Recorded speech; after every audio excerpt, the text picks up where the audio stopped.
Hoje a gente vai aprender como que uma pedra é convertida em aço. Como assim uma pedra é convertida em aço? Vocês estão vendo essa pedra aí na mão desse caboclo aí? Isso aí é minério de ferro, tá?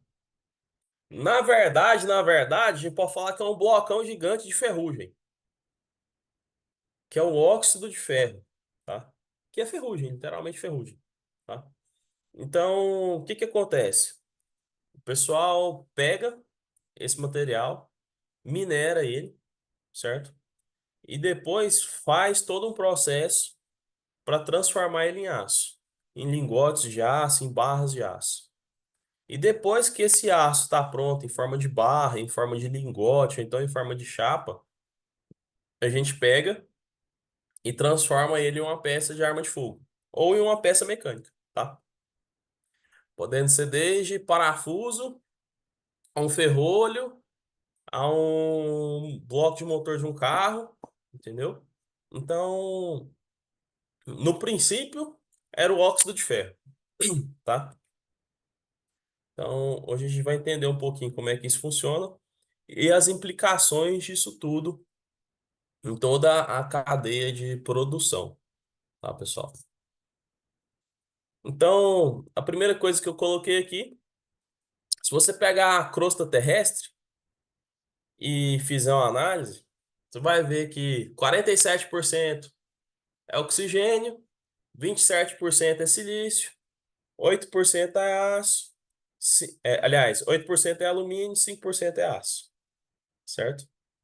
Então, já daí, que vocês concluiriam sobre a produção de armas de fogo?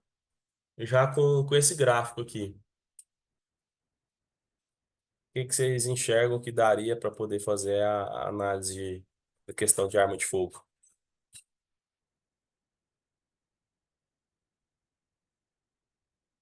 Latão tá aí nesse gráfico?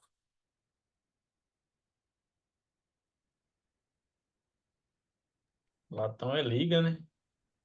Uhum. Então vamos lá, cobre e estanho, tá no gráfico?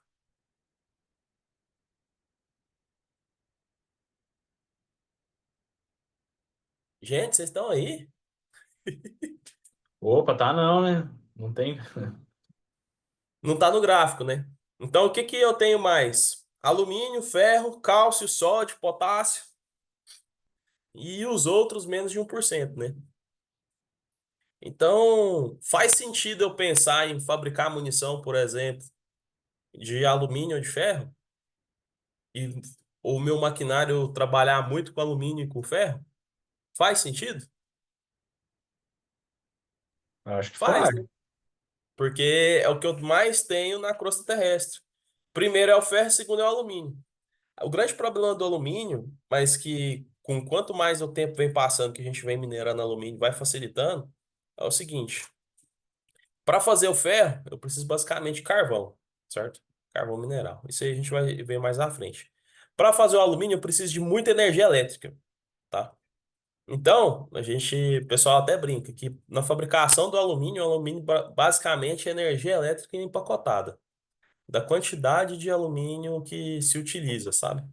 De energia que se utiliza para produzir o alumínio. Mas o que que acontece?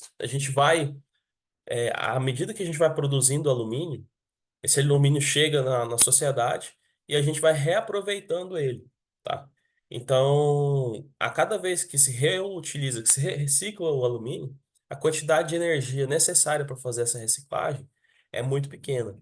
Então, a disponibilidade de alumínio vai aumentando e a quantidade de energia vai reduzindo, porque por reutilizar ele, por reciclar ele, a gente consegue economizar muita energia elétrica. Então, primeiro ponto, alumínio é um excelente material para se trabalhar.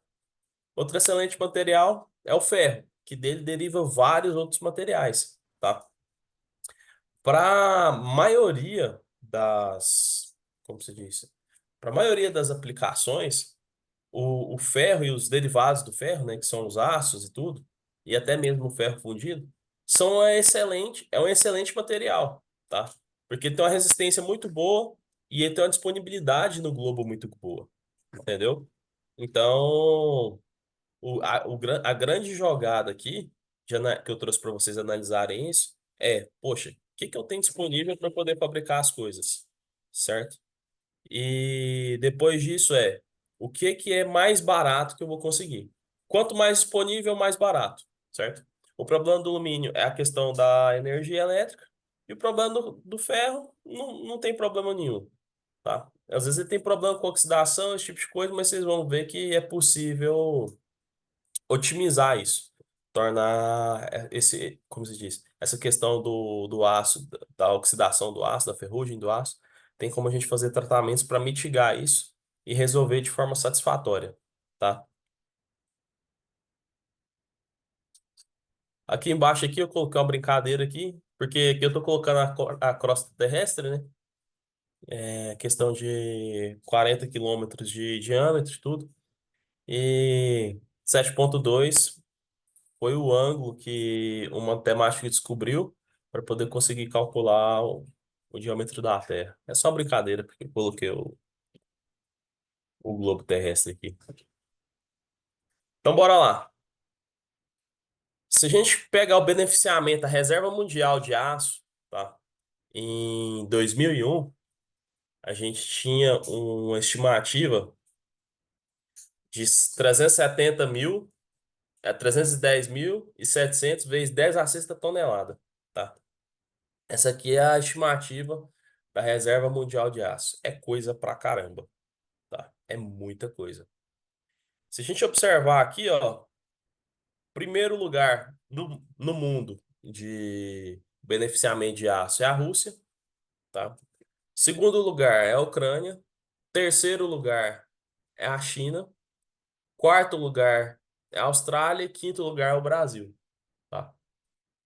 Então, hoje, o- os maiores beneficiadores de aço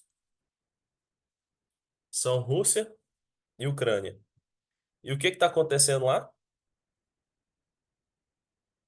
Guerra, certo? Então, com o esforço de guerra, o que que acontece?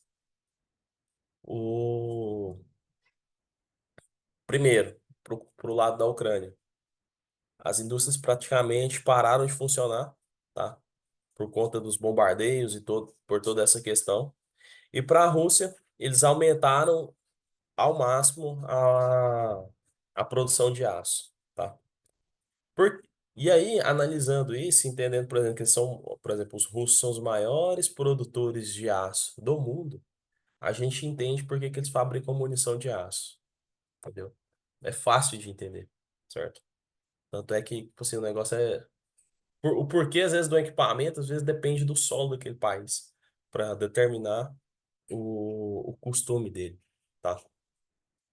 Outra questão que a gente pode observar aqui é o seguinte: o recente aumento do custo do aço, tá? Os maiores produtores de aço do mundo estão em guerra. Então, todo o aço que a Ucrânia produz hoje, ela não vai exportar, ela vai utilizar no esforço de guerra. A mesma coisa acontece com a Rússia. Então, é como se esses dois deixassem de existir para o mercado externo. Então, a oferta de aço diminui, logo o preço aumenta. Outro problema que teve também foi que com a pandemia, certo? Principalmente aqui no Brasil, a demanda de construção de civil caiu.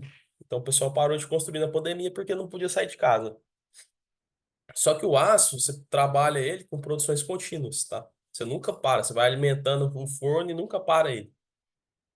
E aqui no Brasil, três usinas siderúrgicas pararam de funcionar, certo?